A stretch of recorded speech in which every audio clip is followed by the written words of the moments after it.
They coaxed the people into calling for the death of Jesus in the form of a riot, which kind of put pressure on Pilate to have him crucified. And they ultimately said to Pilate, they cried out and said, "Let his blood be upon our heads and upon our children's heads."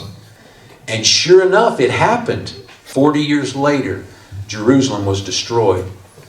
Now, that's not to say that the Jews are evil people and Gentiles are good people. Paul said, has he put away the Jews permanently? He said, God forbid. He said, I'm a Jew. Paul the Apostle was a Jew. Jesus was a Jewish Messiah. And today we read the Jewish scriptures. And the Bible teaches we're grafted into the Jewish vine, the tree. You know, and he warned us. Paul warned us Gentiles. He said, don't get lifted up. He said, don't do that. Don't do like the Jews. He said, they've been torn away from that tree. He says, but you as a wild olive branch have been grafted in. He said, they were the natural branches.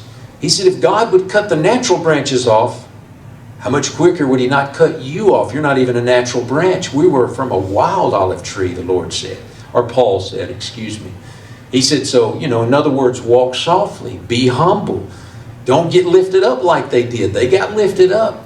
And they were deceived. And they become blinded. And they killed their own Messiah.